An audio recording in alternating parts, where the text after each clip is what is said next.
Test 1, 2, 1, 2.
Director General, Excellencies, colleagues, friends, and of course, the many students and their supporters joining us online. Welcome and apologies for the slight delay. My name is Dmitry Grozobinski. I'm the Executive Director of the Geneva Trade Platform, and it is my pleasure to welcome you to the WTO, GTP, and CropLife International Student Hackathon on International Trade and Food Security.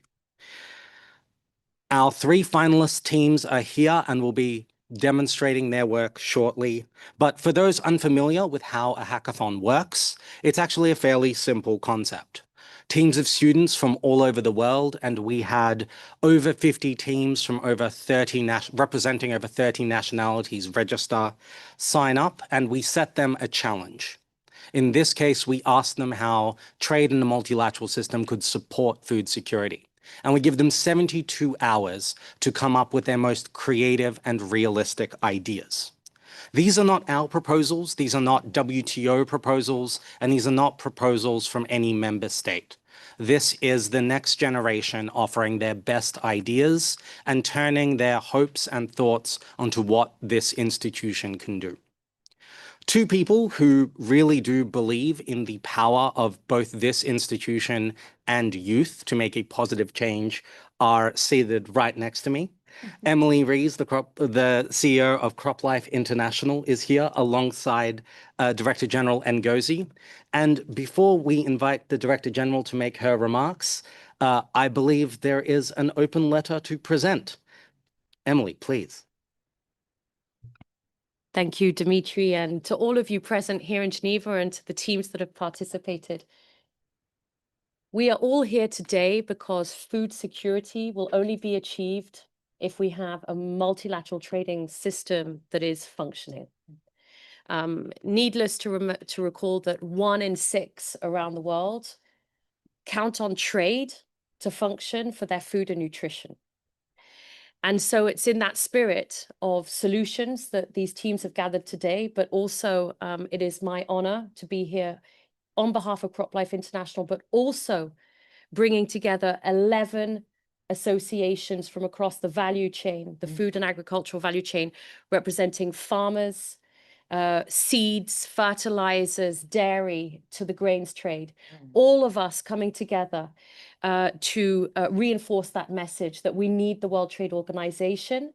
And importantly, we would also like to show our own appreciation to you, Dr. Ngozi, for everything that you do for the world, for world trade and for the multilateral trading system. And we'd like to reinforce also our support to you ahead of the ministerial conference in Cameroon. And with that, we stand ready to provide you with support. Well, thank you so much. Wow, what a wonderful thing. I have this terrific letter. Thank you so, so much. Okay. Thank you, Emily. Wow. Okay. Well, many thanks, Dimitri, Emily, and it's great to be here. Good afternoon, everyone. And I see many, not only ambassadors and from many embassies, the jury is here. Thank you for taking the time, but also many delegates in the room. So thank you so much, everyone, for devoting time to this. This is a policy hackathon on international trade and food security. At first, when I saw it, I was wondering, what is this about? But our agriculture division, they are also very creative, and I thought to myself, this is something really interesting to look into. So we're very excited to host you, Dimitri, and to host all of you from CropLife today. And let me begin by thanking you, our partners, the Geneva Trade Platform, as well as CropLife, for putting this together. And I'm grateful, as I said, to our ambassadors from Djibouti, Philippines, South Africa, Switzerland, and Chile, who have agreed to serve as jurors.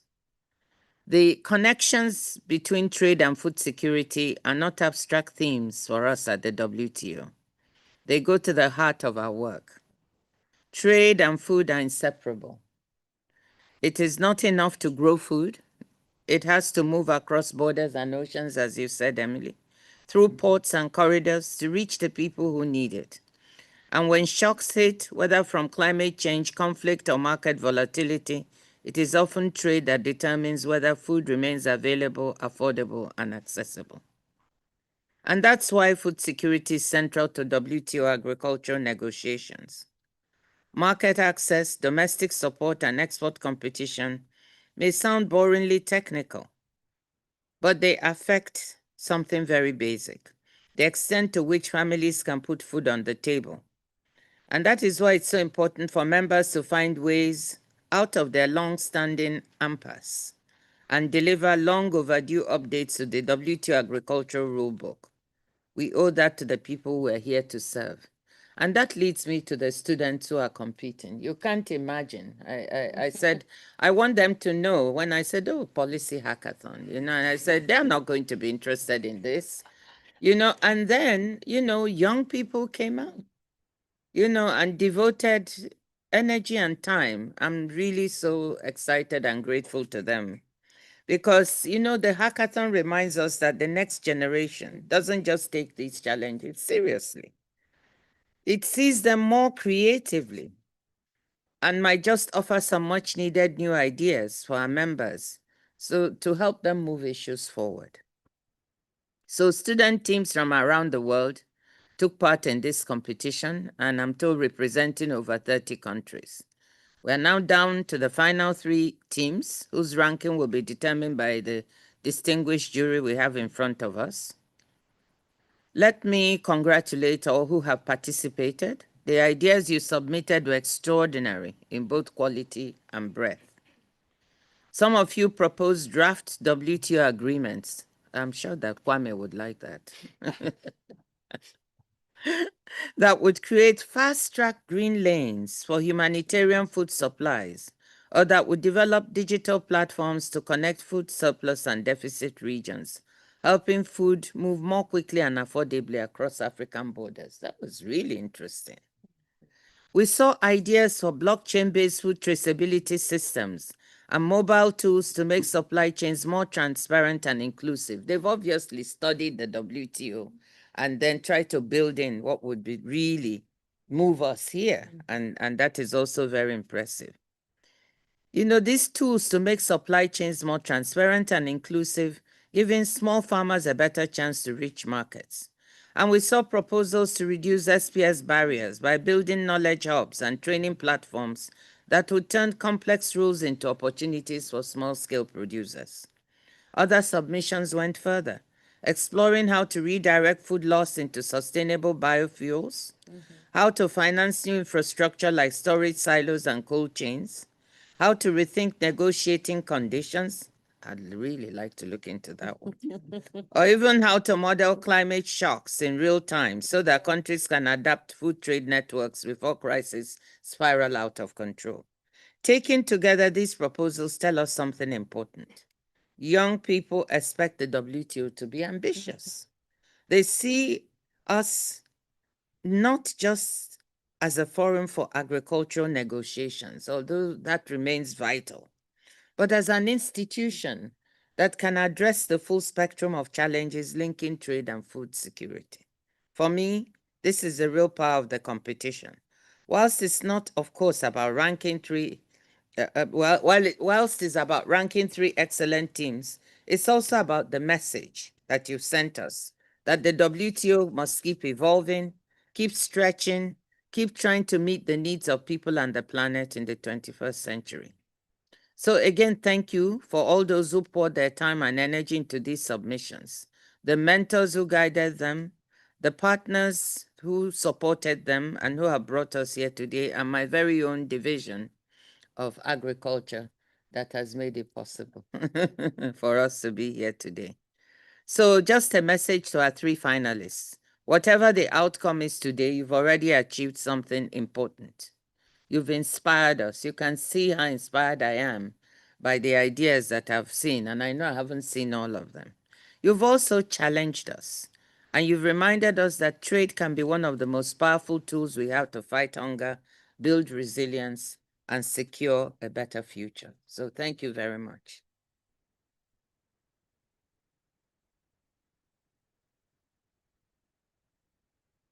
Thank you so much, Director General. I understand we now have to let you go. I can imagine this week your time is measured in 3-minute increments. So we are tremendously grateful for your words of inspiration, and we can't wait to share the winning results with you. Please. And then the runners-up also. Thank you so much. Thank you. Thank you so much. Yeah.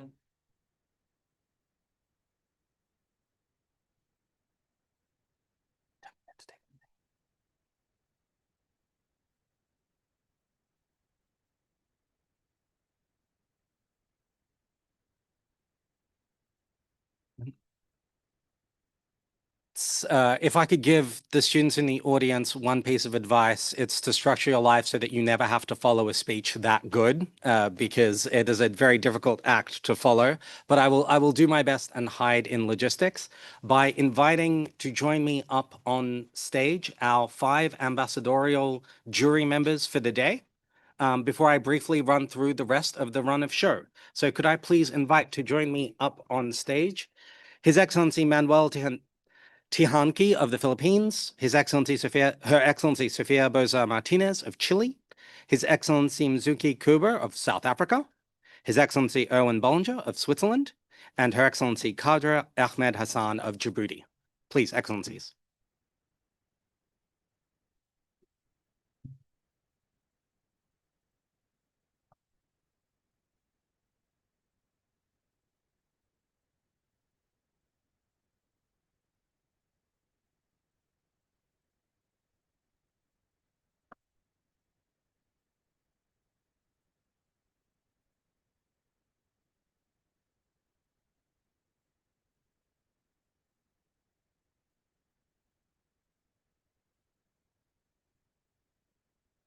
Thank you for your patience, everyone. This is more choreography than most WTO meetings require, but we will get through it, I promise. So thank you very much to our esteemed panel. I think it is a vote of confidence in the youth and in the importance of this issue that during one of the biggest weeks of trade, we have 5 permanent representatives joining us on stage, and we'll be giving them each the floor later to share their perspectives on the proposals, but also on food security and trade. In terms of how the rest of the day will go, we will begin by asking each of our teams one by one to present their proposals. They will have 10 minutes to do this, in which 5 minutes will be allocated for a PowerPoint presentation and 5 minutes will be allocated for talking like normal human beings. This is in our GTP effort to defeat PowerPoint one meeting at a time. After all 3 teams have presented their proposals, we will have a chance for the ambassadors to put a question to each team.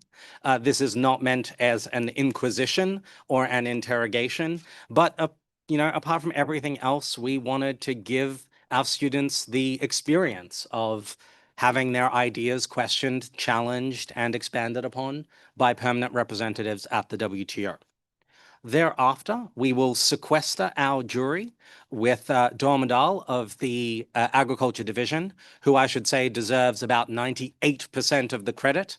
Everything that the students did not do, Doa and her division did. We are just window dressing around her brilliance. So they will to make their decision and rank our teams 1, 2, and 3. During that time, I will do my best to entertain you with half an hour of my unstructured thoughts on food security. So begin mentally bracing yourself for that. Once the jury returns, they will announce their winners, and we will give each of the ambassadors a chance to share their thoughts on the event and food security more generally. Before finally we hear some longer form remarks from CropLife's International CEO, Emily, who you've already heard from briefly. And then Doa will close us out, and that shall be hopefully a very tight and well-running event. Pray for us, everyone. So with no further ado, and to stop torturing the students, we can head straight into our first team, and that is agro-strategists.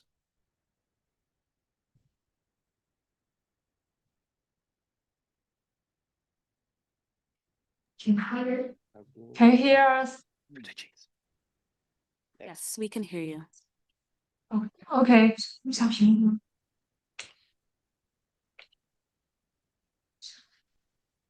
Okay, this is Team Agro-Strategists from China Nanjing Agricultural University. Our team is truly honored to be here at the final round of the hackathon. We are majoring in economics and management. We conducted a lot of research on the WTO agricultural rules and have been closely following the latest negotiation developments. Today, I want to share our opinion on reforming agricultural export restrictions, a step to build a resilient trade system for global food security. Our speech consists of three parts: problem, solution, and implementation.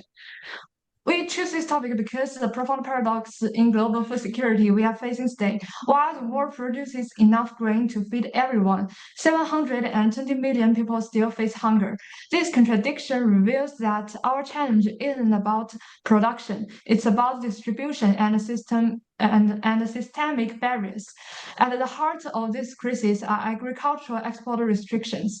Historical data proves that export restrictions surged dramatically during global crises, concentrating mostly across Asia, Africa, and Europe. These measures systematically target grains and oils, the commodities that are central to food security. As for the impact, export restrictions not only send food prices rising rapidly, but they also harm food importing nations by cutting off supplies. Perhaps most unexpected, these policies negatively impact the countries imposing them, cutting farmers' incomes and damaging future harvests by making planting too risky. This triple squeeze creates a hunger trap that leaves everyone worse off.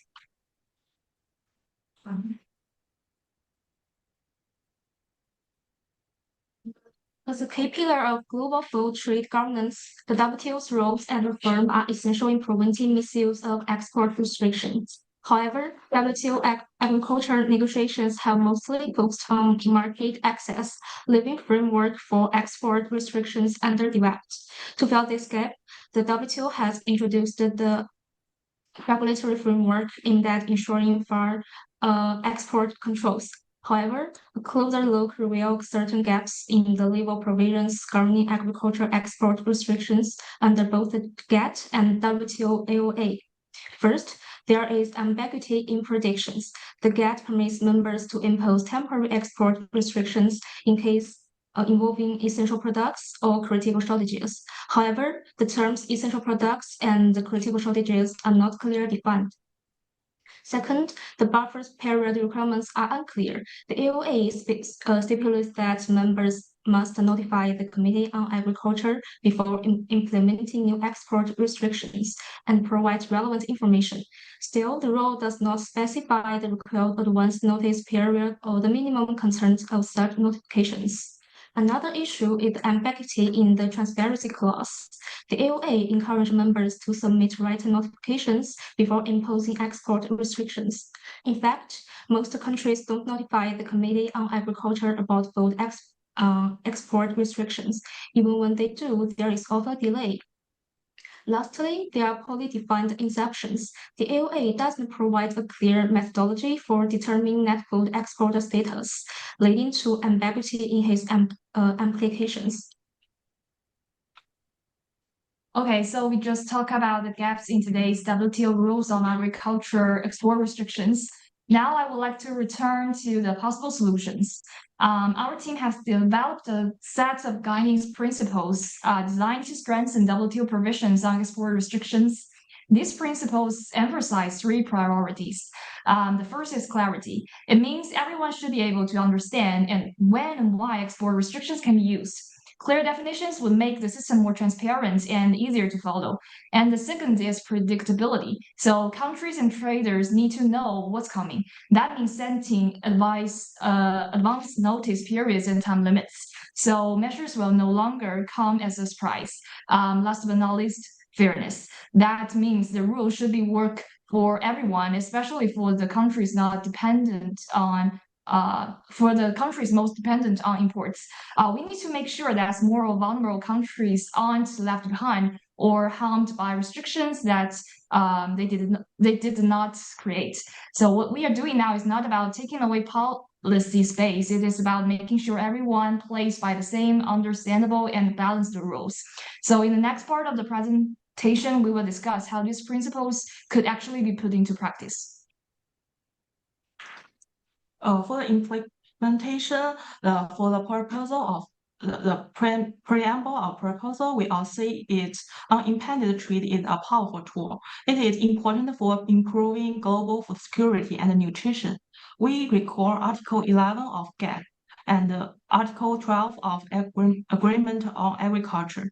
Recognize that the 2022 Ministerial Declaration on World Food Program for Purchase exemption from export prohibition and restriction, and we agree it's time to keep stressing these roles.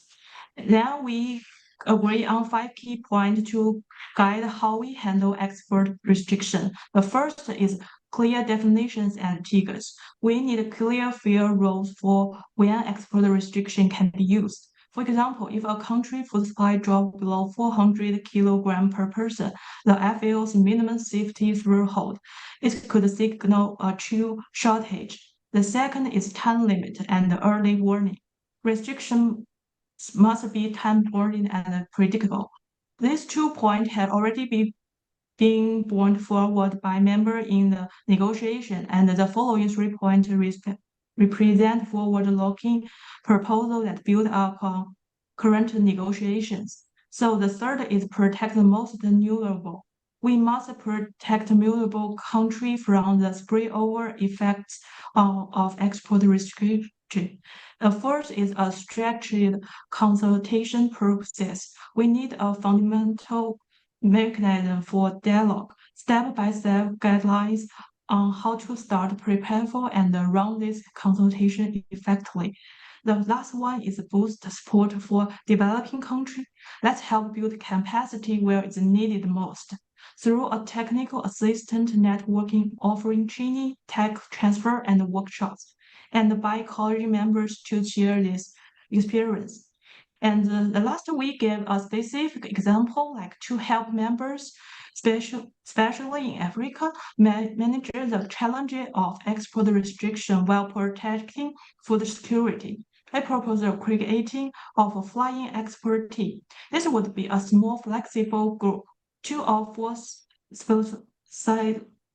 specifics, including a WTO agricultural legal expert, a trade policy analyst, and a former senior advisor for a country that has successfully handled a food crisis. The team would be sent to help the regional organizations such as the East African Community and the ECOWAS for a 2 or 3 week mission. During the visit, the team would be conduct a crisis simulation workshop with national officials. The scenario might be drought cut staple crop output by 30%, price surge, and some domestic group had called for a ban on export in order to ensure domestic support. Participants would practice 4 steps: assignment, evaluation, notification, and simulating consultation with trade partners. The mission would leave behind a practical toolkit, an emergency response guide in local language, and establish a direct remote support channel so officials can reach experts with 48 hours during a real emergency. This purchase is a light, hands-on, and results-oriented. It combines legal clarity, policy Team, analysis, I'm afraid you practical are out of crisis. time. Okay. So And thank you for so your- much to Team AgroStrategos for a presentation. As you can see, our war on PowerPoint will need to continue and advance into another front, but a fantastic presentation that packed a lot of information about a very complex proposal. Thank you so much for sharing that with us. We now move on to our second team, Team Spice Pacific.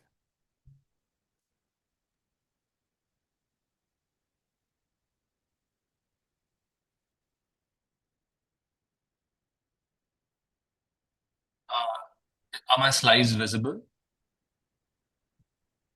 Yes. Can we start? Yes, go ahead. All right. Good afternoon, panelists and jury. We are Team Spice Pacific from Singapore, Mexico, India, and Indonesia, and we will be sharing our solution to a food security problem we identified. Now, trade-related food loss is a huge problem. About 2.5 billion tons of produced food worth USD 936 billion is lost globally every year. This food loss also translates to about 10% of greenhouse gas emissions. Food loss happens throughout the supply chain system. 16% of food is lost during farming and manufacturing, to 13% during distribution, and 37% during retailing. The underlying causes of trade-related food loss are varied, ranging from high rejection rates due to food aesthetics to improper handling, inadequate infrastructure, or climate-related factors. Ladies and gentlemen, the fact is we lose vast amounts of food, with many still facing hunger, yet we still devote farmland to growing fuel instead of feeding people. 2.5 billion tons of food is lost globally each year, and 1 in 7 face hunger. Yet, the EU uses 9.6 million hectares of cropland for biofuels, which is sufficient to feed 150 million people.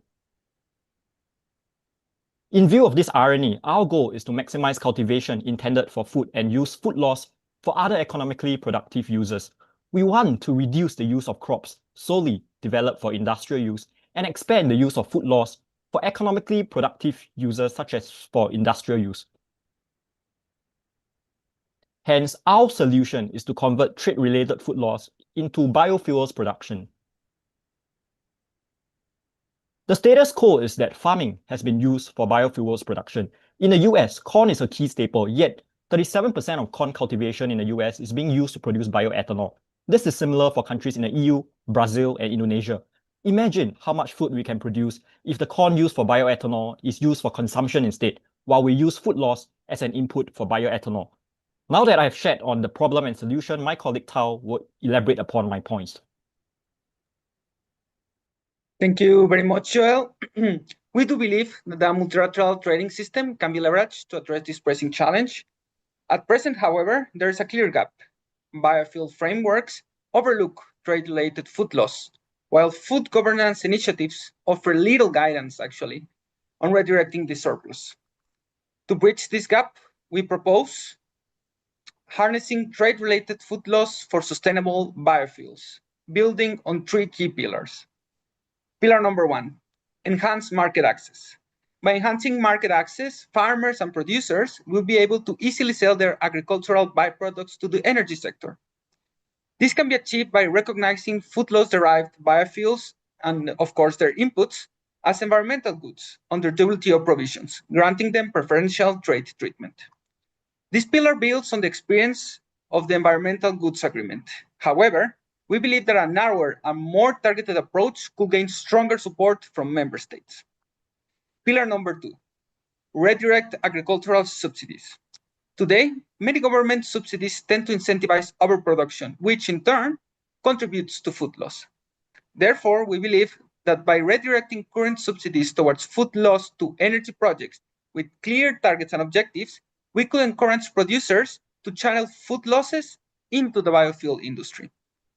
Since these measures would function as non-trade distorting environmental support, they can be classified under WTO Green Box subsidies, as stipulated by the Annex 2 of the WTO Agreement on Agriculture. Finally, pillar number 3, integrate with carbon markets. Creating additional financial incentives for producers can more effectively support food loss to biofuel projects and initiatives, while further advancing global emissions reduction efforts. In this regard, we believe that we can link food loss biofuel initiatives to tradable carbon credits, therefore enabling producers and farmers to earn and trade carbon credits in global financial markets. This will be implemented, of course, according to the guidelines outlined in the Article 6 of the Paris Agreement under the United Nations Framework Convention on Climate Change. To further strengthen these measures, we will urge member countries to reduce tariffs on equipment, technologies, and services that enable food to biofuel conversion, and to adopt a voluntary code of conduct for food loss and waste reduction. In this manner, we will not only reinforce the 3 pillars that I previously mentioned, but it will also accelerate the adoption of food loss biofuels, particularly in developing countries, while streamlining international cooperation and enhancing alignment. Now, my colleague Parag will explain what makes redirecting food loss to biofuels a viable solution.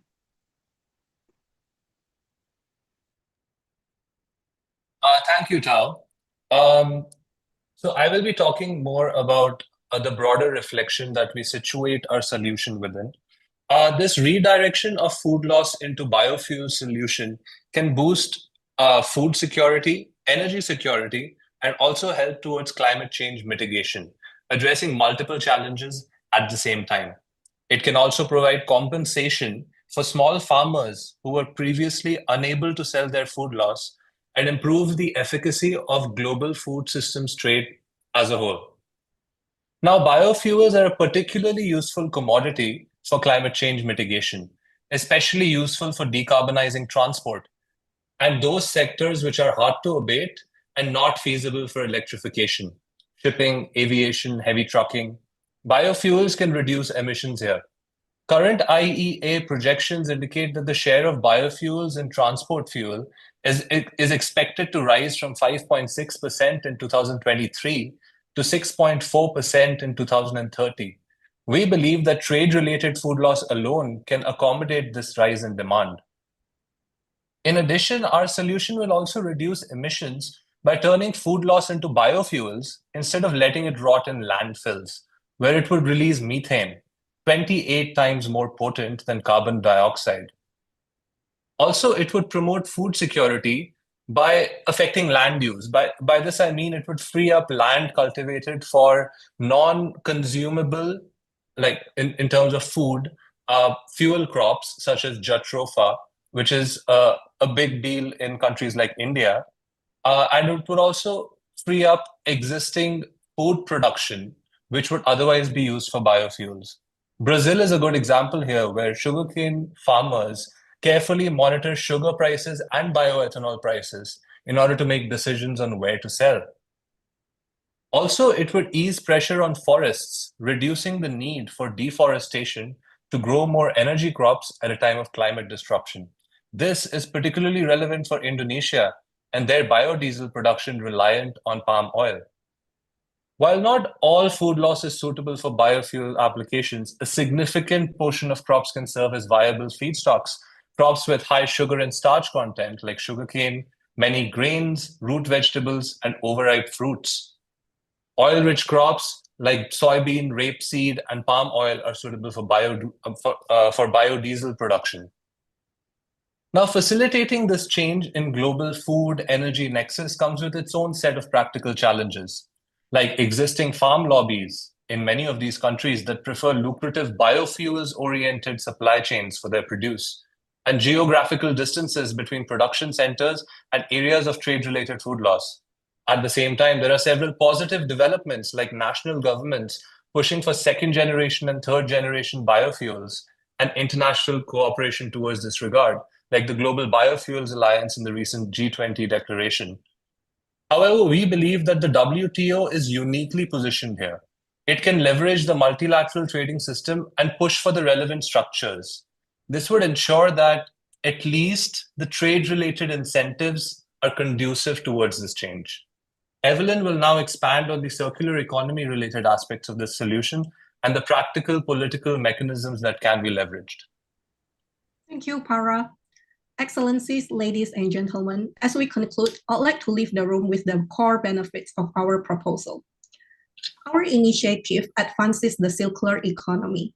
Instead of food being lost in landfills or supply chains, it is redirected into a productive use, namely for biofuels that power transport, agricultural machinery, irrigation, cold storage, and even clean cooking energy in many countries. In this way, food loss is no longer an efficiency, it becomes a resource fueling food system, household, and economies alike.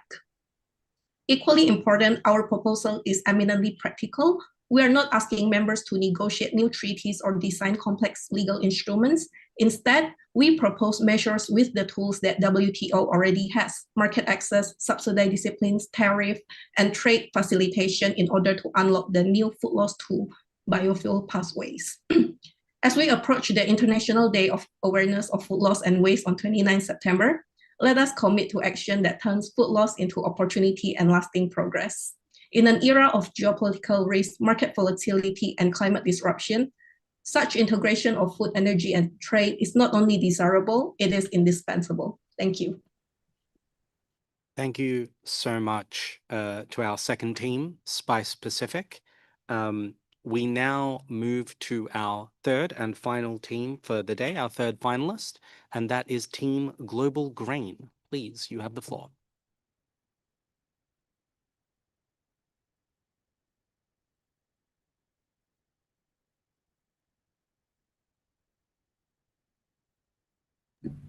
Hello, everyone. My name is Jana, and I hope you can see the other members of my team, Antonia, Arne, and Milan, on the screen as well. Together, we are the team Global Grains, and we are pleased to present to you today our harvest to market facilitation pathway.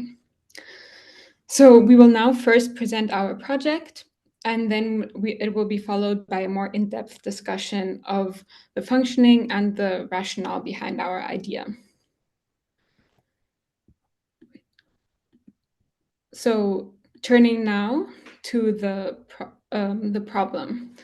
Post-harvest food loss is one of the leading contributing factors to global food insecurity.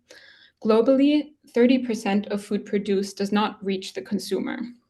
And in parts of Africa, this goes up to 40%, costing over $4 billion annually. These losses reduce local food availability and undermine smallholder farmers' incomes. And at a more systemic level, the unreliable supply limits opportunities to participate in global value chains and weakens regional trade. This increases the reliance on food imports and leaves countries vulnerable to global shocks. The causes of post-harvest food loss are both environmental and structural.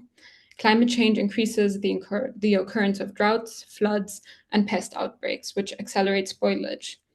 But the challenges that we chose to focus on are the structural drivers of post-harvest food loss, which is why our harvest to market pathway targets two priority areas.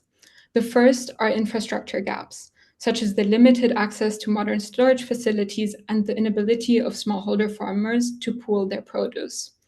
The second are the systemic barriers, such as long border wait times, inefficient custom procedures, and high transaction costs. So I will now pass on to my colleague. Thank you, Jana. I will now move on the solution. So here, the harvest to market facilitation pathway will address post-harvest food loss at two levels. First, at the infrastructure level, the initiative will help farmers' cooperatives to establish vertical silos comprising of basic testing facilities as well as monitoring technologies. Farmers will be able to deposit their crops and will receive in return a receipt that would be like a security for the transaction. The long-term goal of this proposition is that those warehouses can evolve into authorized economic operators, and of course under specific requirement, and this is directly linked to the second level, the systemic level. On the systemic level, the certified warehouse that will be placed along strategic transit corridor will share information about storage and also the transaction. And once they reach the status of authorized economic operators, they would benefit from trade facilitation measures under the trade facilitation agreements. This would enable those warehouses to form what we call fast-track lane for grain and perishable goods. Of course, at each step of this initiative, mechanism of the multilateral trading system can be leveraged. For example, at the infrastructure level, the W for Trade initiative could help farmers cooperative to finance the silos. And the World Customs Organization safe framework, as well as the revised Kyoto Convention, could serve as guideline to become authorized economic operators for those silos. And of course, the goal will be to align the whole proposition at the systemic level with the trade facilitation agreement. How do we envision this initiative to be implemented? First, we propose that this initiative will be discussed as a dedicated session at the Trade Facilitation Committee. Building out the last session of the Trade Facilitation Committee in last June on transit corridors, this would be, with this session, member states will be able to share the experience about the initiative, and later the committee will be able to implement the decision to formalize and launch the Harvest to Market Facilitation pathway.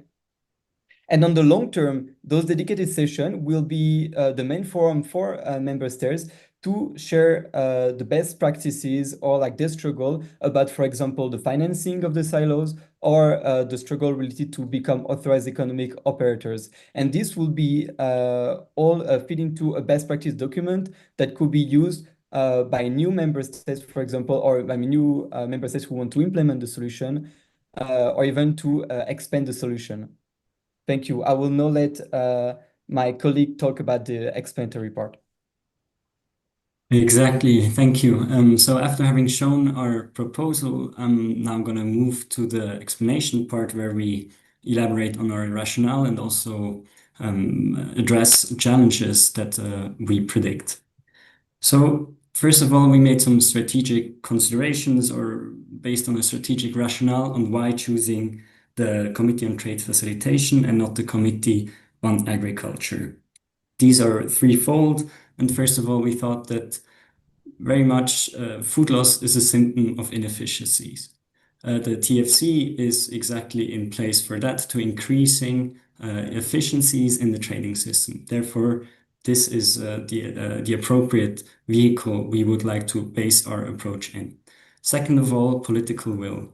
Agriculture is a sensitive policy area, and we want to give member states the policy space and offer a pragmatic approach which is widely accepted through the Trade Facilitation Agreement.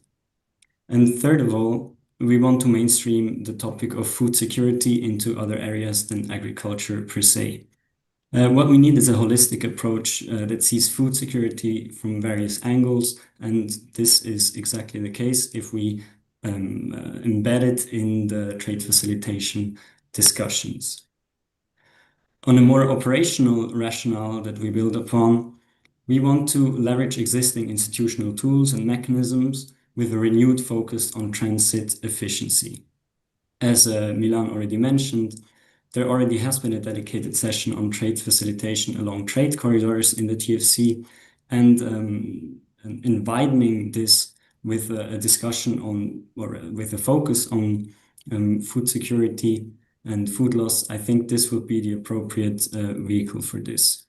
There too, the procedure we envision for the institutionalization and implementation of our approach, as Milan just mentioned before as well, is to bring it into the dedicated session, to put the topic on the agenda, then have it used in the committee decisions to formalize this approach, and then through time establish this best practice document for knowledge sharing and as a forum for exchange, which Antonia will also address now in the challenges. So as with any ambitious proposal, ours also face challenges that we try to anticipate in order to ensure that our solution remains feasible. For the sake of time now, I will only go through two key ones. So first, there's the issue of the high cost. So building vertical silos, of course, require significant upfront investment, let alone the maintenance costs to keep them safe and efficient throughout time. And this is a financial burden that cannot be borne by the smallholders alone. So one possible solution could be to go through blended finance. For example, there is the Global Agriculture and Food Security Program, a multilateral financing platform that combines concessional funds together with the private sector participation. But this is only one single solution, and there's no one-size-fits-all solution. Because, for example, public-private partnership can work in one region and may not be feasible in another one. And this is precisely why our proposal goes beyond infrastructure. So by granting the initiative in the provision of the Trade Facilitation Agreement and creating an annual dedicated session under the TFC as my colleagues mentioned, we really want to provide a space for member states and partners to discuss the most appropriate financing models to share the best practices. The second challenge is obtaining the authorized economic operator. This is an attractive option. However, we acknowledge that, especially for SMEs, this has been a particular struggle due to the stringent requirements. However, for this reason, our proposal leaves the status just for a long-term prospect. So we should not overlook the fact that by itself, the infrastructure already brings measurable benefits. So in sum, while challenges exist, anchoring our proposal in a committee decision ensures that they are addressed so that trade can better deliver on its role in strengthening global food security, but now and in the long term. Thank you. Thank you so much, and beautifully on time to almost to the microsecond. That's perhaps a touch of the Swiss influence here.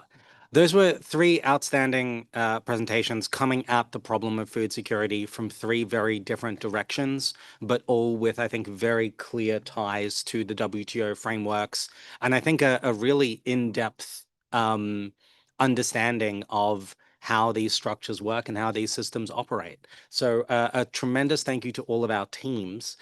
They are not quite off the hook yet.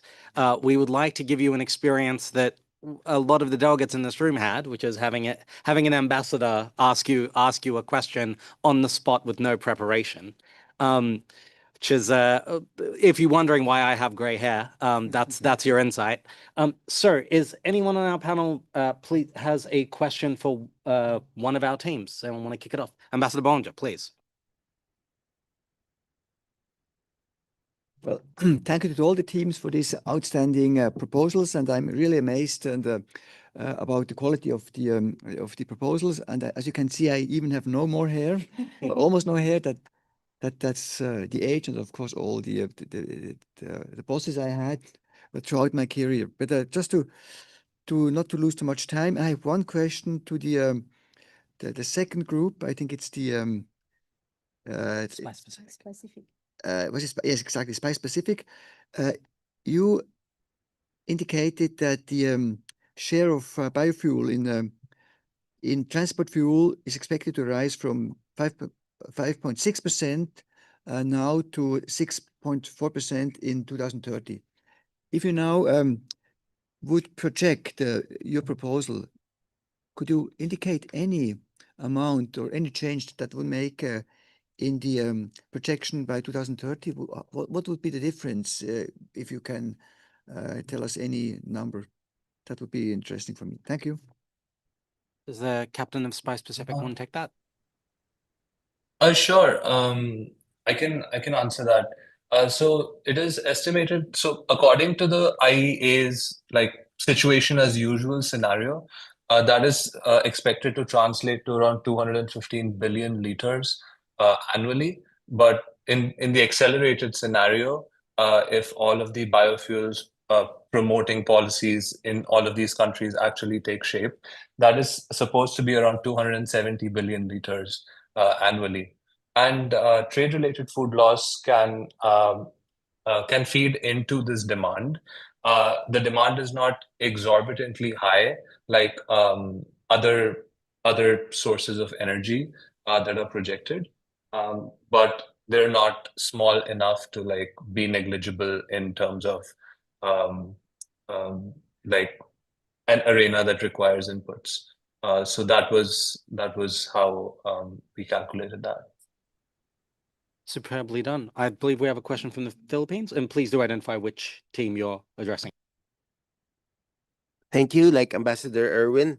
Really impressive and direct to the point, very creative, dealing with very genuine WTO problems. My question is to Global Green on the vertical storage infrastructure and potential challenges for food transport.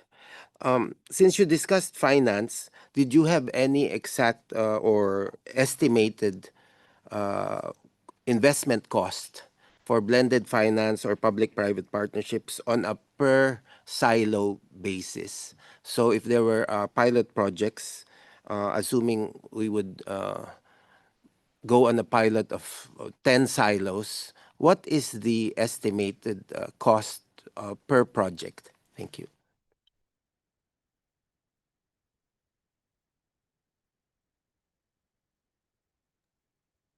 I can start by taking the question, and maybe my colleague can add up on it.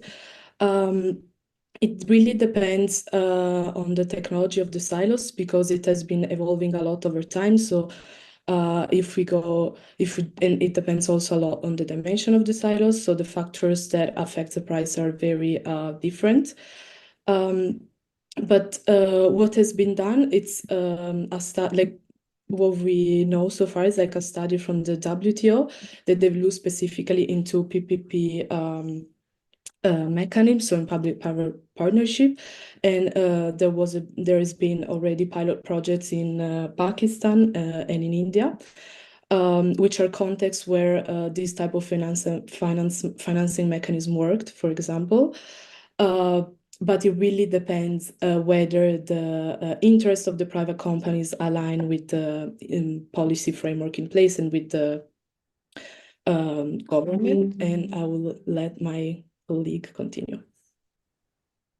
Yeah, what I can maybe add is that there have been similar, or not similar projects, but projects on vertical storage building in developing countries, one by the Swiss Development and Cooperation Agency as well. And I think there they calculated $22 per silo. Of course, this is way less than what we propose because these are very rudimentary silos that are self-made by the inhabitants of certain communities. But of course, building a silo is no cheap thing per se, but I guess it really depends, as Antonia said, on which actors will jump in and propose different projects, and also how much the cost will be in the end then. Thank you so much, both for the question and for the, I think, very in-depth answer. We finally have a question for agro-strategists from the Ambassador of Djibouti. Please, ma'am. Thank you very much. And I want to join my colleagues in thanking and commending the outstanding presentations and ideas in their respective proposals of the three teams. Really, I think we learn a lot by going through your presentations. My questions would be to the team agro strategos or GOS, yeah. I want to ask, it's related to the export restrictions, and of course we all know the problems, and I think it's reflected also how challenging it has been so far in terms of negotiating. And I think when I looked at your implementation part of your proposal, I can foresee some elements of reform. And I just wanted to maybe ask you if you, in the context we are with, as much as we talk, we are discussing reform in the WTO. Do you foresee any, in terms of the feasibility of having an agreement on those elements of reform that are required to have more clarity and so on, and defining and having mandatory time period and so on? Do you foresee, when we look at the context we are in, and I'm referring here even in the geopolitical context we are in, and tensions for trade, have you taken into account those aspects in your solutions? Thank you. Well, thank you for your question.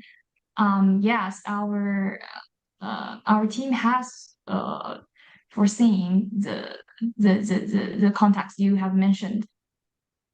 I think it depends on whether it is a developing country or a developed country. And there has some certain well, I think has already some context in the WTO agreements. What we have to do is to to strengthen these restrictions, like to make it more clarified. Yeah, I think we are on the way to do it. Yeah. I add some point about clarify the core concept and the operation parameters of export restriction. My colleagues had said we should have depend on its developing country or developed country. We see in the example like the FAO safety threshold of 400 kilograms. Like for the developed or least developed country, we can like go down for this like 300 kilograms, and for the temporary the time limit we have like for the developed country have the transparency, and for the developed country we could have like 50 days or 1 month, like this time to notify their export restriction, the measures notified to WTO. Thank you. Thank you so much. There is no more quintessential WTO experience than struggling with the complexities of special and differential treatment in real time. So welcome. This is what it is to be a delegate. So thank you to the Ambassador of Djibouti. We'd initially intended 3 questions, but it is impossible to keep ambassadors down. And I can see the Ambassador of South Africa. I believe you had a question. Yeah, sure. Thanks. I have a question, if allowed, one for each of the teams. The first question is, I'm just trying to understand with Team Spice the workings of the food loss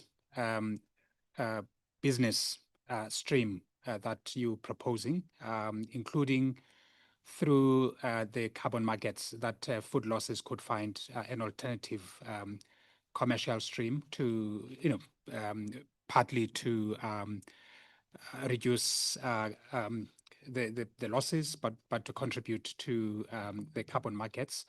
Wouldn't this create something of a moral hazard where you could have a growth in food losses because all of a sudden there is now a new incentive to market and sell the food losses? And what do you do in cases where there either no carbon markets or that the food losses consignment would not be of sufficient scale to attract interest, and there could be more costs such as your transportation costs, etc. Then the final question to Global Grains. Sounds good, the proposal, you solving problems to do with smallholder farmers. I would like to get us a better sense of the economics of the vertical storage. Who is going to finance it? Who is going to own it? What will the revenue flow look like? And also the taking produce from one region to another, given the difficult road conditions and transport costs. So I'd be keen to hear your thoughts on that. Thanks. Those are very big questions. I'm going to ask our teams, those 2 teams, to tackle them quite briefly. Though I appreciate it is difficult to explain the entire sort of financing and logistics chain of vertical farming in 2 words. But if we might start with, I believe it was Team Spice Pacific for the moral hazard question, unless I mix those 2 up. Yes, thank you very much, Your Excellency, for this question, and we believe it's a very important point to address. And actually, our rationale behind this solution was not to change food that is being produced for consumption into biofuel, but the other way around.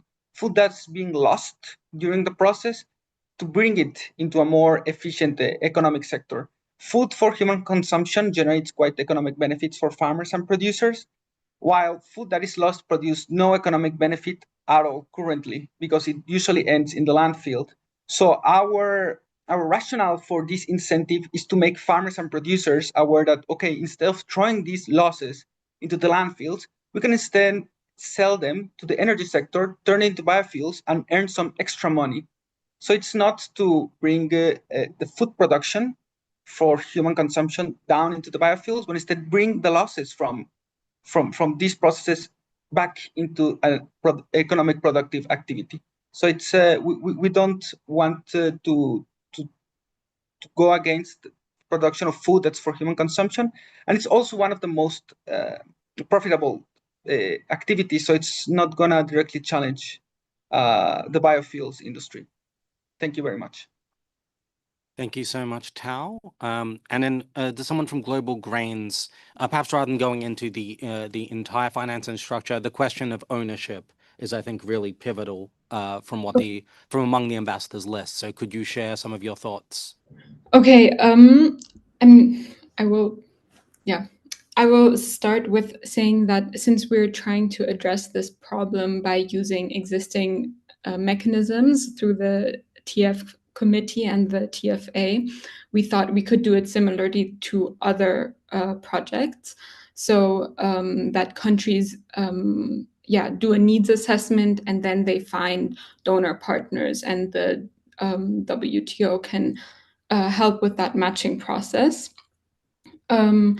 And yeah, in terms of ownership, I think that it should be the countries themselves who feel like they need this type of infrastructure, who maybe for them it would be the governments who cover these, who decide on the ownership structures and also what works best in those local contexts.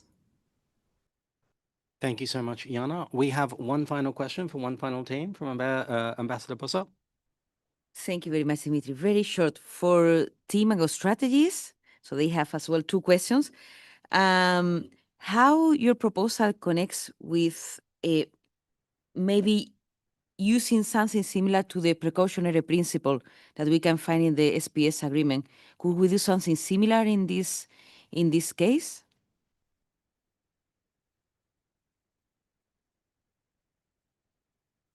Go ahead.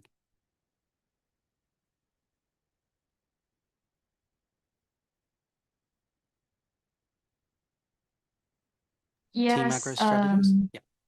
Yes, I believe our proposals connect greatly with the existing principles like SPS agreements or something like that. We just based on the agreement on the agriculture. So I believe our proposal is highly scientific, maybe. Yeah. Thank you so much, Team Strategos. Indeed, all of our teams and our entire jury. They now have a very, very difficult job. We are going to sequester them and ask them to decide on our 1st, 2nd, and 3rd place finishers. So if I could ask the assembled ambassadors to please follow Doa to your Chamber of Secrets. Have some deliberations.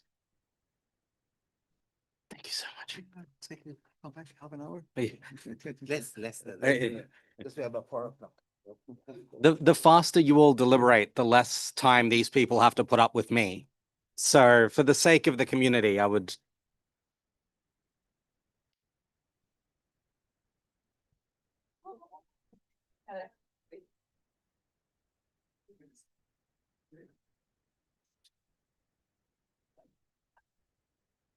thank you so much to all of our teams, both for the presentations and for engaging with these questions. It's an incredibly nerve-wracking thing to do. This is a large stage, and there's not a lot of preparation for it. So I think they've done a phenomenal job, and I do not envy our jury in trying to rank 3 genuinely really outstanding, well thought out proposals. This is, I think, the third hackathon of various types that we have run as the Geneva Trade Platform. All of them have been policy hackathons. And every time our top takeaway is just, well, for me at least, is personal embarrassment, because I definitely wasn't this good when I was a student. I could not have produced anything approaching this quality. Forget the finalists, sort of everything that we've received vastly eclipsed anything I could have done. So it is always sort of both inspiring and just genuinely humbling, the amount of thought that teams are able to put into this and just the range of proposals. It's my job to try to entertain you while the jury deliberates with some unstructured thoughts about food security, trade, and agriculture. I've been asked to speak specifically about navigating food security in the 21st century and the role of the WTO within that challenge. And I'm going to sort of focus on that latter half of the WTO. I think given where we are, and given that that is sort of where my limited expertise lies. Agricultural trade has always been something that has been like my quiet little obsession. When I was a delegate here, it was something that I pushed myself into. My mission didn't want me doing it, but I sort of started doing it anyway because of how fascinating I found the subject. The Australian mission website still, and I checked that this is true, still, and they probably don't even know this, they still host a agricultural domestic support limits calculator that I built in Excel to support the negotiations, and we distributed around town. Even more horrifyingly than that, somewhere on YouTube are and keep in mind this was 2014, are the incredibly cringy explainer videos I made teaching people how to use it. I live in abject terror that the mission is going to bring them out at some event, like when your mother shows your boyfriend or girlfriend baby pictures in order to humiliate me. So this has been something I've been thinking about for a very, very long time. And I have to say, food security is an area in which I've found a lot of the discourse quite frustrating. It's quite difficult to engage with. Because on the one hand, it's not difficult to understand why food security is such a sensitive, critical area for people. If there isn't enough food, nothing else matters. Whether you think of it through a capitalist framework or a governance framework, or any kind of framework you like, once people do not have the ability to feed their families, society begins to break down very, very rapidly. Governance starts to break down, anger bubbles up. For better or for worse, publics everywhere believe that a primary responsibility of governments is to create the conditions that they can feed their families. And so it is not difficult to understand why that issue has primacy. Secondly, food production is inseparable from rural economies. And I think something that economists looking at the raw data can forget is that not all job losses are made equal, and not all economic loss is equal.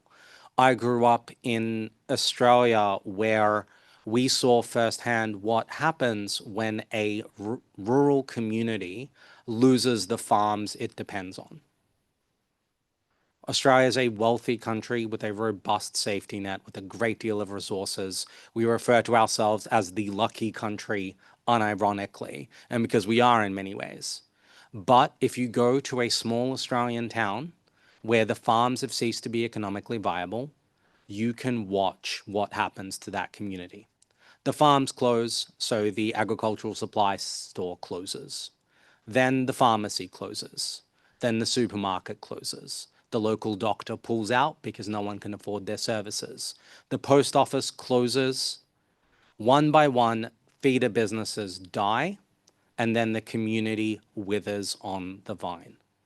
This is what happens when rural communities, when food production, for whatever reason, sometimes eminently sort of logical through no one's fault, cease to be economically viable. Food security matters in a way that all job losses are sad, but job losses inside an urban center among people with economic mobility are simply more absorbable than losses in farming jobs, for example. And so that fundamentally matters. And there is a reason governments take it seriously. The connection that farmers have with their land, that fishers have with their catch, both as a way of life and with the land as an entity, is probably somewhat greater than what a digital startup has with the office they're in. There is a spiritual, there is a cultural connection there that informs politics and ultimately makes its way into buildings like this. Farming and food production is special.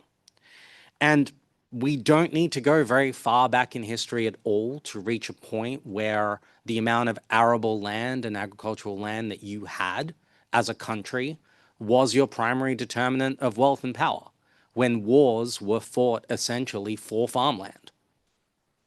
Hopefully that is all in the past, though I was born in Ukraine, so it doesn't feel quite as in the past as it perhaps once did, but that is the historical context of all of this. So I don't want to come off when I say that I am frustrated by the discourse around food security as someone who does not take it seriously or who believes it is entries on a spreadsheet. That is not where I am. But what concerns me with rhetoric around these issues is always the fuzziness of it. When you say that you are doing something to ensure food security or in pursuit of food security, you are leveraging as a political figure all of those things I talked about, that strength of feeling, that strength of need, and that's valid and useful. But what do you mean? What is food security? If we kind of think about it, and it can mean so many different things, like national security or self-sufficiency, it is these broad umbrella terms that really need to be dug into if we're going to translate them into policy drivers in an organization like this. Is a country food secure if there are enough calories coming in terms of availability for everyone in the country, in theory, but they're not equally distributed? If there is an abundance of food available to the rich, but none for the poor. Is that food security? There's enough food in the country, you can make that case. Is a country food secure if there are enough calories for everyone, but nutrition and variety is relegated to the exact few? There is enough rice or basic staples for everybody around, but there are parts of incredibly wealthy countries where in entire neighborhoods you cannot buy a fresh vegetable. Is that food security? Is a country food secure if it relies on imports? Some politicians would say no. Others, for my part, I think that is worth exploring and challenging. To what extent is food security possible without imports? Is a country food secure if it doesn't rely on importing food, but it relies on importing the inputs of food? Fertilizer, pesticides, seeds. How is that substantively different from importing grain? If we adopt a definition of an trade-free food security, does that mean that the entirety of your food value chain has to be entirely domestic? Are you food secure if you're open to imports, and imports are part of your food security strategy, but you are heavily reliant on one or two partners? Or you are entirely subject to the whim of volatile global markets? If your food security relies on importing a staple like rice, or wheat, for example, which, as we have seen, is subject to potential quite significant fluctuations that move you from food security to not food security in the case of in the blink of an eye. Is your country food secure if a bad harvest, natural or man-made disaster is all that stands between you and the absence of food? If you're not able to substitute what would normally be a robust crop through imports because you don't have the infrastructure, soft or hard, to bring it in, is that food security? Or is that simply food security on borrowed time? Is your country food secure if your existing sources of food are either so unsustainable or so damaging to the climate that they become morally unsustainable?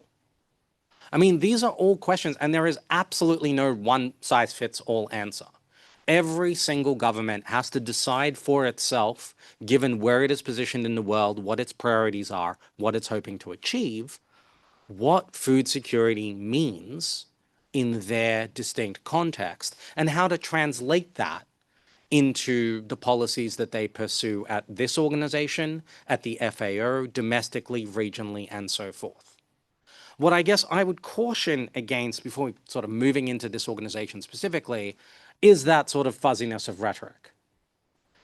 When the blanket banner of food security and all of the weight that is carried is selectively brandished to push an individual policy that is attractive for other reasons and is merely kind of decorated with the sort of label of food security because there is an imprecise definition of it. A government never clarifies what it means by "I am pursuing food security," and thus can bring it out or put it away whenever it wants. These are the kind of things that I would urge people to sort of think about and as governments to really sort of push one another and to be clear of what is our vision for a food secure version of our country.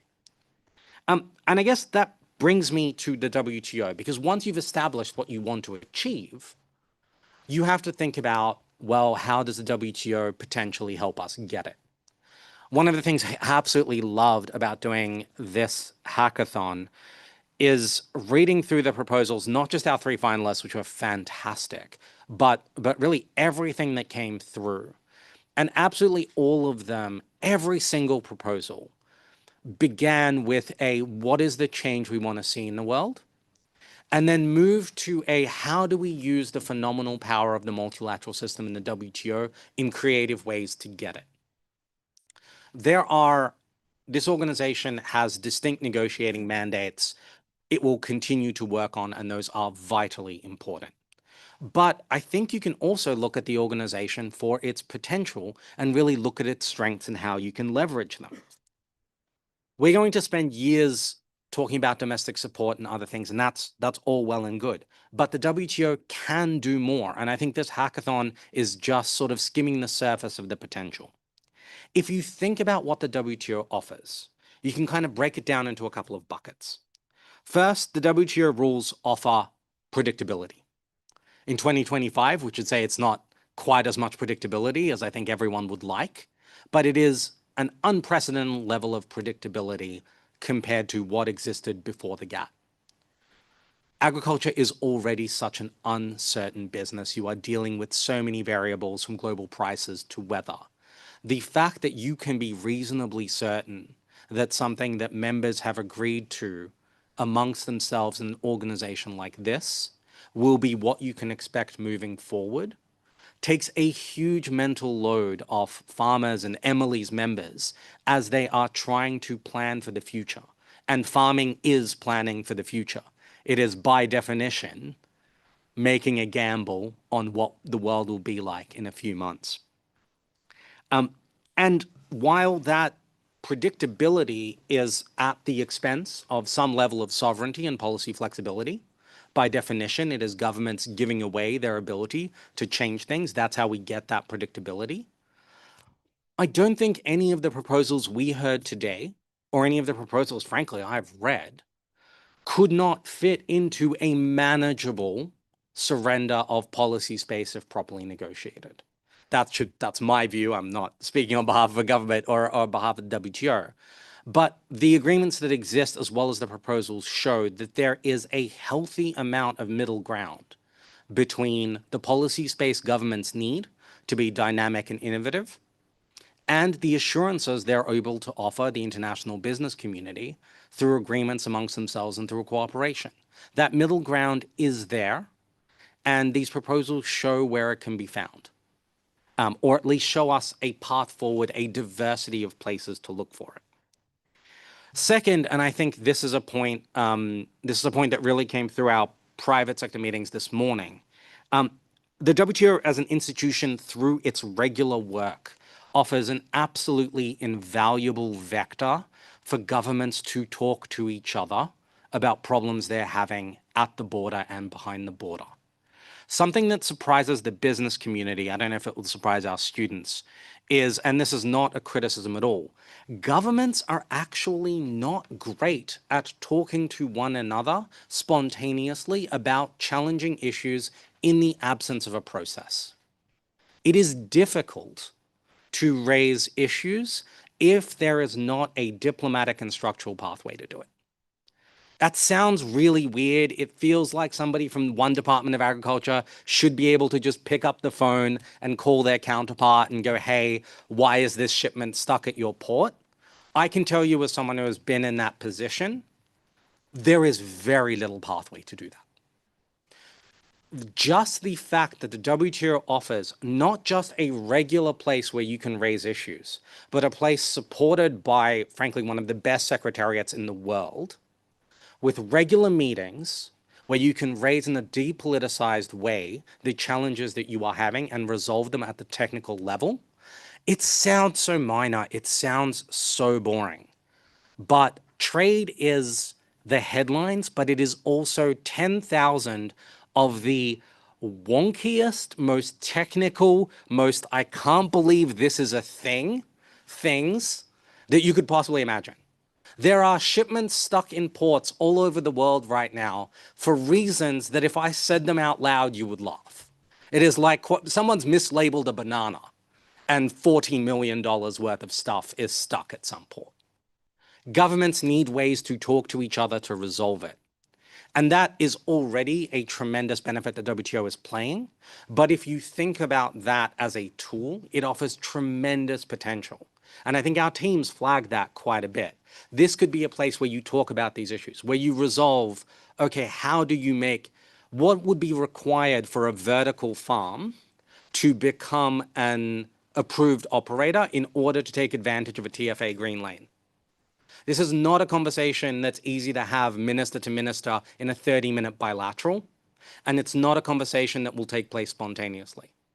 But in a WTO-structured committee, supported by research from the Secretariat, with dedicated staff here in Geneva to do it, it becomes a very real possibility.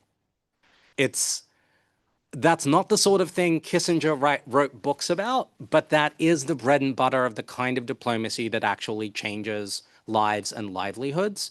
And I think we kind of do the WTO a massive disservice when we don't focus on the work that sort of Edwini and his colleagues in the Agriculture Division and the members do through that process. The kind of third, and I think this is a similar sort of vein, in the same way that governments are not good at talking about issues, they're really not good at resolving issues bilaterally in the absence of a process. It is confrontational to come to another government in a bilateral and say, hey, something you're doing on trade is really hurting us. That is not a comfortable place for ministers to be in. I can say this as someone who wrote ministerial talking points, who worked on ministerial meetings. They will tell you straight, like the ministers are saying, we want to have a positive conversation. We'll raise difficult issues if we have to, but we'd like that to only be part of the meeting, so we'll only raise the biggest ones. You know, what makes it onto that? We want to see that there's a solution possible. The WTO's dispute settlement mechanism, even in the absence of a current functional appellate body, provides a vector for engaging in dispute resolution. I think sometimes people looking from the outside get confused or misled by the fact that the appellate body in a WTO dispute resolution it can have like court vibes. It feels like, it looks externally to an outside observer who's never sort of really gotten in depth into something that looks like the US Supreme Court, right? You bring before it legal arguments and they adjudicate, and it looks like that. But that's not really what it's for. The definite, like it's right there in the name. It exists as a way of resolving disputes. It is there to bring states together and see if a path forward can be found, and to provide a structure to do that with the aid of legal interpretation of the promises that they have both made to one another. There's a really concrete example of this. The dispute settlement system helped Australia and China resolve an incredibly sensitive dispute over Australian wheat and wine. I have no way of knowing this, but I firmly believe that those measures would still be in place had Australia and China not had the WTO dispute settlement process to work through, to talk to one another, and to achieve a mutually beneficial outcome. This is a mutually agreeable outcome, I should say. This is directly useful, and I think something that sort of all of the proposals the teams alluded to could raise issues, could raise challenges between governments. Someone is, to go back to that agreed operator, somebody is not accepting a particular greenhouse. They're challenging whether a greenhouse. Giving a vector for those to be resolved in an amicable, face-saving, diplomatic way that is supported by a secretariat is absolutely vital. And we need not be confined to past ways of thinking about where you could apply all of those tools. So where does that leave us, apart from my very much hoping the ambassadors come back soon, as I'm running desperately short on talking points.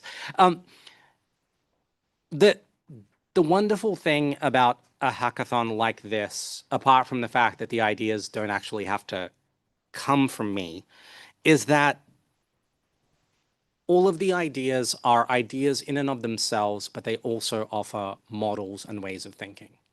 They offer ideas for how you can take the challenges that food security poses and take the institutions of the WTO, the rules framework, the agreements that exist, the structures, the committees, and think about them in creative ways. Now, the WTO is not a fast-moving institution, nor, I think, should it be. The idea that an institution that creates, that's fundamentally about binding trade law that covers 166 members, I don't think you would want that to be particularly dexterous. I think there is a benefit to the fact that things move in a slow, considered pace that brings everyone on board. It comes with challenges as well, but this demonstrates the fact that all of these ideas and all of these types of ideas are things that, with political will, members entirely or in subsets through plurilaterals or even individually, could advance and think through and make measurable contributions to international food security. One of the, a delegate this morning made the point that in many ways, political capital is the currency of the realm. To the extent that WTO outcomes require ministers to do hard things, their ability to do hard things is a direct reflection of the amount of political capital they are willing to invest in getting them done. How much pain are they how much of a risk are they willing to take? That is a function of a couple of things. One is, of course, how much pressure are they getting from domestic stakeholders? How much do they personally believe in the system? But also, how good a job is the system doing of delivering them good news? To what extent is the system providing them pathways where they can see a light at the end of the tunnel and something they will be able to point to and say, here is something that we did. The fisheries agreement was finally entered into force yesterday, I believe. And that is a fantastic example of something that now ministers from all over the world, trade ministers, when they're asked, well, what are you doing here at the WTO? One of the things they can say is, look, we have passed the world's first binding trade sustainability agreement. in a multilateral way. Giving ministers the ability to put runs on the board is absolutely vital to creating a virtuous, self-reinforcing cycle where they are willing to take on bigger risks, to devote more time, to devote more capital, to do more. And one of the ways that we do that is by harnessing clever ideas like the ones that we've seen today. It's about being open-minded. It's not about surrendering our red lines. It's not about giving up sensitivities. No one is proposing that members be reckless. But I think that there is a genuine sense that that a lot more is possible, or at least worth exploring. And as with anything in multilateralism, you throw 10 ideas at the wall, and then one becomes the trade facilitation agreement, and we all get to celebrate in Bali. So I think I take away from this at a moment where I think sometimes hope can be a little bit difficult to find in the multilateral trading system and in the sort of trading system more generally. I find the submissions, I find the team presentations today, the amount of thought, the amount of creativity, and the scope of what is possible tremendously inspiring and uplifting. I really hope those of you watching do as well. For our teams who are desperate to find out the score, you and me both, folks, I'm sure the ambassadors are on their way. I suspect the fact that they are taking quite this long really reflects how difficult it is to rank 3 outstanding proposals. But in the interest of further entertaining you, are there any sort of questions people wanted to put to me? Is there anything that I said that people wildly disagree with?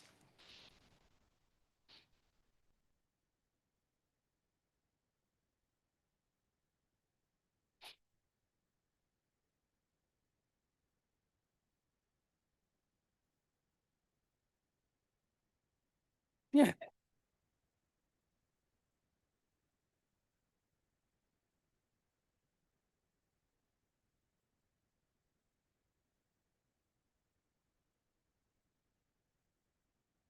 On. Yeah. Oh, wonderful.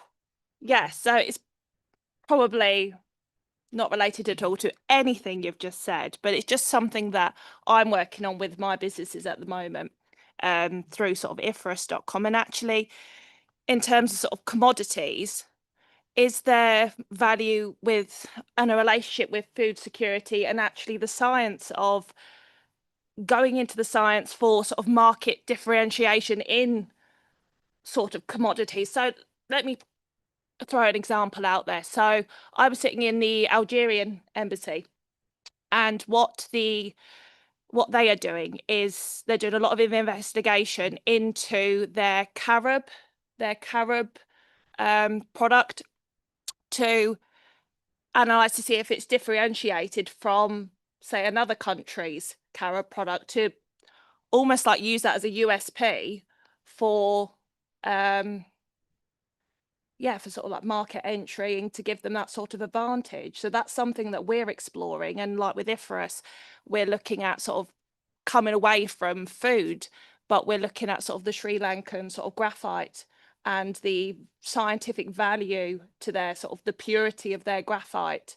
And I just wonder if there is opportunity with and a relationship between sort of food security and applying that more throughout sort of the agri world. Yeah, absolutely. I think those are two really good examples of both the kind of challenges and the kind of opportunities. One of the sort of perverse things about global agricultural trade is often some of the best products in the world are stuck in developing countries, even though there are lucrative markets for them, because they cannot prove some aspect of compliance or standards. There are, for example, massive challenges with Afghani saffron.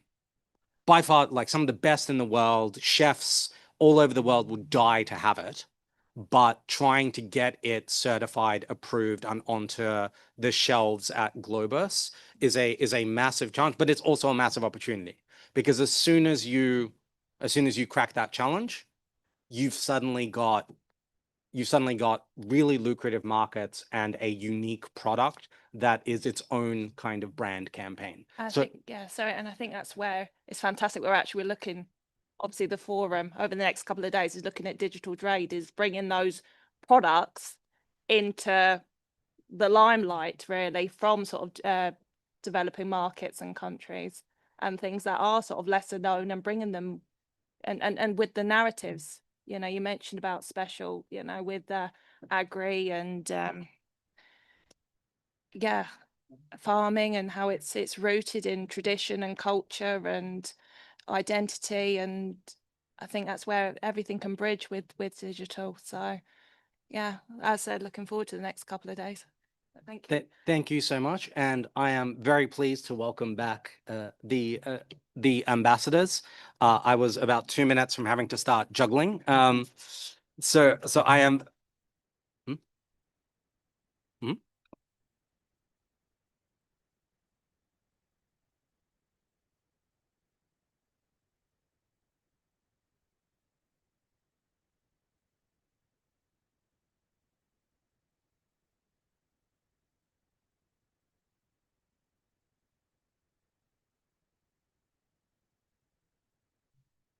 I have just been told that we have decided to somewhat prolong the team's agony by doing feedback first and announcing the winners afterwards.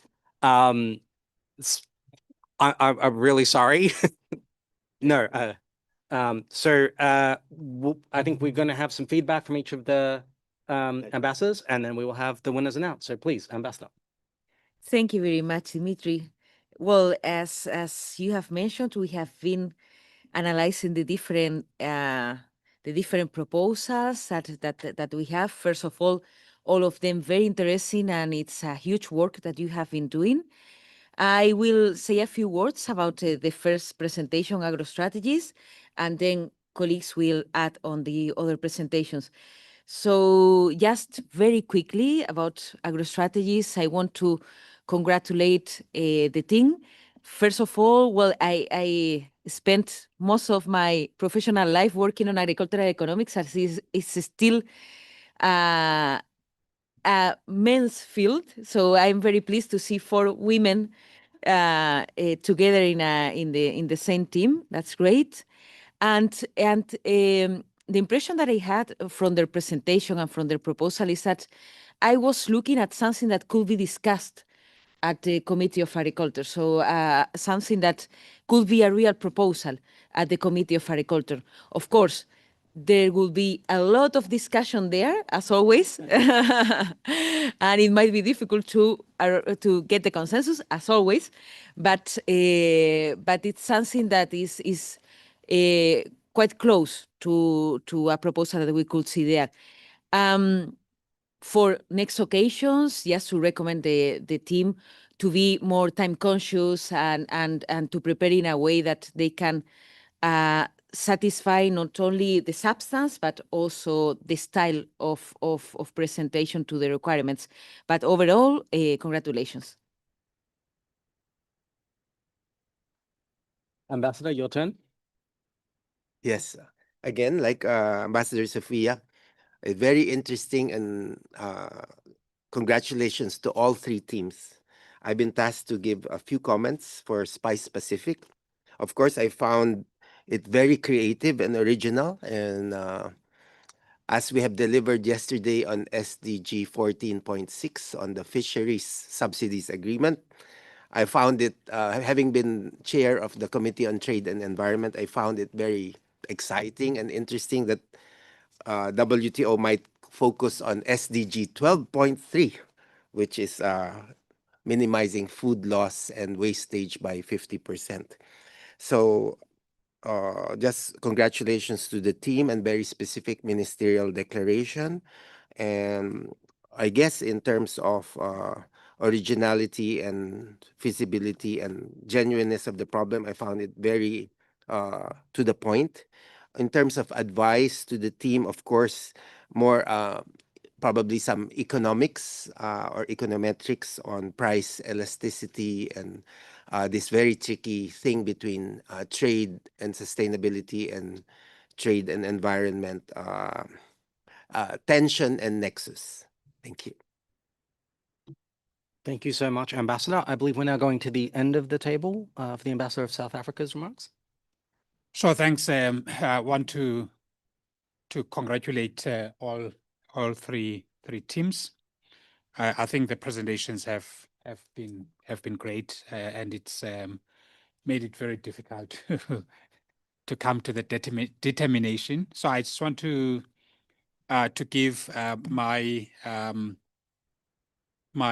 comments to the global grain team. The style of the presentation was compelling, very clear, and there was also clarity in identifying the problem, as well as coming up with attempting to come up with practical solutions. One of the most appealing elements of the presentation is the linkage between the local and the global. There were some gaps, obviously, that the team could have done well in strengthening, such as thinking through the practicalities of financing, as well, and of course, the structure of markets, and the difficulties that might be present in transporting food that is rotten or lost in the production process, and the effects of incentives in multiplying the bad instead of multiplying the good. But overall, a very strong presentation, very good, and some of the specific issues could be applied in real situations. Thanks. Thank you so much, Ambassador. Ambassador Bollinger. Yes, thank you. First of all, I would like to take the opportunity and thank all the teams, the more than 50 that have participated in this hackathon. And of course, also thank the organizers for having had the idea of organizing this event. It also shows that the young generation, the future leaders, are really up to speed. And I just thought of putting an age limit to trade diplomats. Actually, above 40, we should do other things and let the young generation do the work, because they really prove to be absolutely able. It's also heartening to see that such an event can take place in the WTO, and we see, and I'm chairing the Committee on Trade and Environment, that there's a lot of enthusiasm and activism to try to see for solutions that go beyond classic trade issues. We have seen that yesterday with the entry into force of the fishery subsidies agreement, and we also see that now in some of the proposals. And if I come back to the three proposals we have seen today in the finals, they were creative, they were original, they also dealt with the feasibility issues, and of course and they were aimed at solving a practical issue, a practical problem. So all of them were highly qualified to be in the finals, which my colleague in a minute will then tell you who was winner number 3, 2, and 1. But everybody, of course, deserves a big applause of the teams, of the 3 teams, and continue to be so creative. And thank you again for having shared with us your ideas. Thank you. Thank you so much, Ambassador. And now we turn to the 5th member of our jury, the Ambassador of Djibouti, who I believe has some information to share. Thank you very much, dear moderator. And I want to join my colleagues really to commend warmly the 3 teams. They did such a great job based on the short time that was given to them. And they came up with such great proposals. We were meant to inspire them, but I think we have been inspired by them, looking at their proposal. And as the DG earlier indicated, I think they are all, by achieving this level of the competition and the hackathon, I think they all won. But I have the great pleasure and honor to formally give the, after deliberation in the within the members of the jury, the winner in the order I'm going to give. It's the winner is the global grain. The second, it's Spice Pacific, and the third, it's agro strategies. I want you to give them a round of applause for all of them.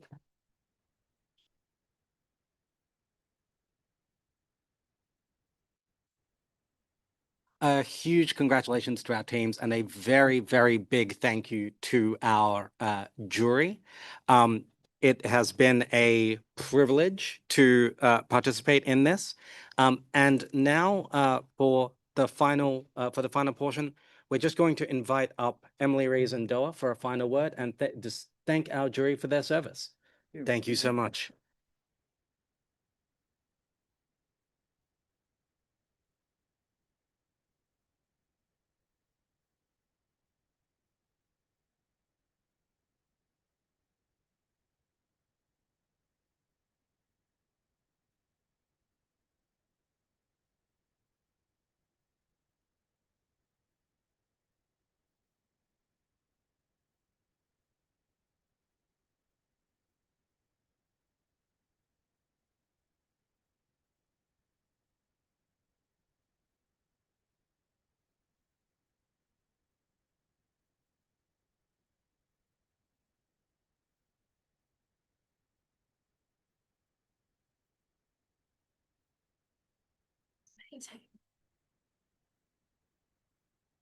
Thank you again to our illustrious jury and to everyone watching at home. It is now my pleasure to introduce the CEO of CropLife International, which importantly for the teams here is not only our partner in this event, but the sponsor of the prizes you've all won. So they are making a material contribution to all of you in addition to their moral and public support. Emily, please. And with great pleasure. Thank you, Dimitri, to our esteemed jury of ambassadors, to, of course, DOA and all the secretariat here at the World Trade Organization that made this hackathon possible. And more importantly, to every one of the participants, everyone that joined in to bring these great ideas together. I must, of course, begin by congratulating the three teams that we heard of today. Very inspiring, and particularly the winning team, Global Grain. So, mes félicitations. Well done to you all. Your proposals not only set out the real world challenges we are facing today, but crucially, they offer concrete, tangible solutions for outcomes and change. And I must say that personally, I admired the thinking, the energy, the ingenuity, and particularly your attention to results over rhetoric, especially. So I'm going to. Why the rhetoric? I must say that coming after Dimitri's very eloquent masterclass is a challenge for anyone. So with that, I thank you and for everyone for your patience with me. But I'm going to christen today's approach with the Policy Hackathon, Radical Collaboration. It's bold, it's visionary, and it's achievable. And the fact that we have these young, brilliant minds just fills me with admiration and optimism in equal measure. And I'd like to take a moment here just to expand on why I'm standing here today, particularly applauding this collaborative, solutions-driven approach, and why, in my role at the helm of CropLife International, it's so important to me that we support this. I'll start with the fundamental question that we must never lose sight of, which is, are the systems, is the rule book, the agreements, the regulations, are they all up to the challenge of feeding a global population that's about to reach 9 million by 2050? And what we do know at this stage is that the multilateral trading system, open, rules-based, science-based, risk-based, provides the framework to keep food flowing fairly and transparently around the globe. And it has proven itself to date to advance those global security goals and ensuring access to markets and to technologies and supporting those millions of farmers and smallholder farmers and safeguarding us against the fragmentation and protectionism that unfortunately we're seeing on the rise. So, rooted in science and rules-based principles, what we see is that the rules-based system, it fosters innovation, it prevents arbitrary trade barriers and offers developing countries a reliable framework that ensures that agricultural trade remains inclusive, equitable, and predictable. And yet, in practice, we are facing a lot of risk. Today's twin challenges of climate shocks and geopolitical fragmentation mean that we need to bake in resilience into our multilateral trading system like never before and in new ways. The sustainable productivity upon which our future food security will depend and needs to be built on needs the rule book more than ever. And it needs the support of the innovators, the governments, then the entire value chain, and all of you bright thinkers of tomorrow and today. It needs this support to be backed up now by action.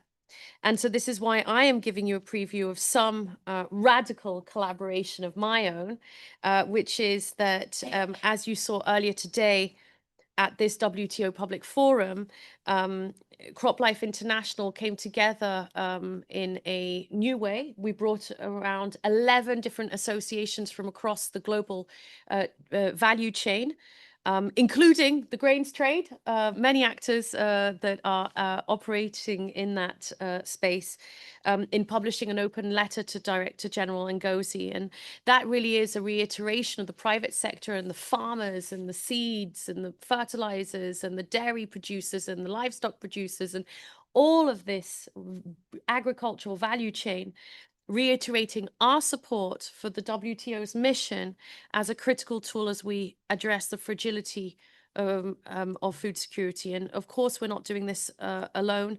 As I mentioned, it really is a joint effort of radical collaboration. So in other words, the agri-food and the farming value chain are standing ready to support the WTO's mission and to contribute to a more robust and inclusive global trading system, and that for our future food security. And so it is with this in mind and echoing Dimitri's inspiring and uplifting words, and for all that we saw today, I'd like to thank everyone for your radical collaboration in action. And of course, it's our absolute honor and pleasure to be here and to sponsor the prize to the winners. So congratulations once again, and thank you for having us part of this.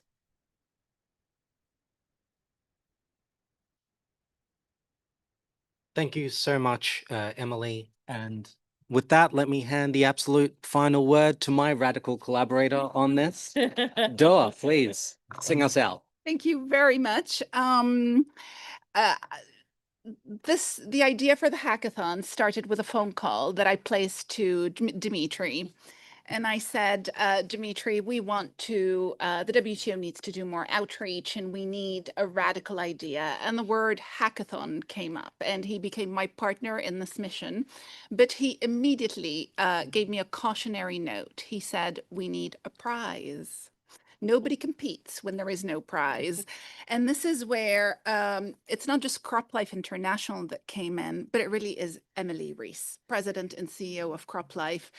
Emily, your energy, your enthusiasm for this project, I think has really been contagious and has been the engine behind this, because it wasn't just that CropLife International was willing to provide a prize, it was the excitement, energy, which have also translated into the statement that you were also the engine for, I would say, in support of the multilateral trading system. So it is really an honor and a privilege to have collaborated with both of you. I want to say a word to the teams that were not part of the 3 finalists who were with us today. There are so many of them who are watching us online, YouTube Live, and who did not make it to the shortlist. But I just want to say that your proposals were all amazing. And it was so hard to shrink this list, if you will. For me, personally, it was torture to shrink the list.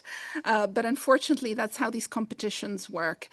I think one thing that struck all of us in this competition, which is on the link between trade and food security and the WTO, of course, is how 90% of the proposals had nothing to do with ongoing topics of negotiations in the WTO. Many of you spoke about infrastructure. Many of you spoke about logistics. Many of you spoke about humanitarian aid and corridors. And it really is inspiring for us in the WTO to see how you see the House of Trade, the scope of the mission that you attribute to us, and I hope the scope of the ambition that we will rise towards. In fact, I had goosebumps when I was participating with the jury in the deliberations, and I really want to thank each and every member of the jury when they asked me for the full package of proposals and not just the shortlisted proposals that they have seen, because they want to see more. Now that they have seen the quality of what's been produced, there's curiosity. They want to go back now and trace this thing from the beginning. And I will make sure that we share that with you. And finally, just to close, I want to thank two people. First of all, the director of the Agriculture Division, who, as soon as anybody has any idea within the division, he lines up the resources and the political will. And I don't know how he does that, but you just know that he will immediately support and will immediately push whatever idea you have. And then Celine Schmidt. Without Celine, who is our assistant in the Agriculture Division, I don't think any of this would have been possible. And I would just ask for a big round of applause for Celine. Thank you very much. Thank you all. Thank you to the teams that made this possible. Thank you to the WTO Secretariat. And thank you, everyone. That's a wrap.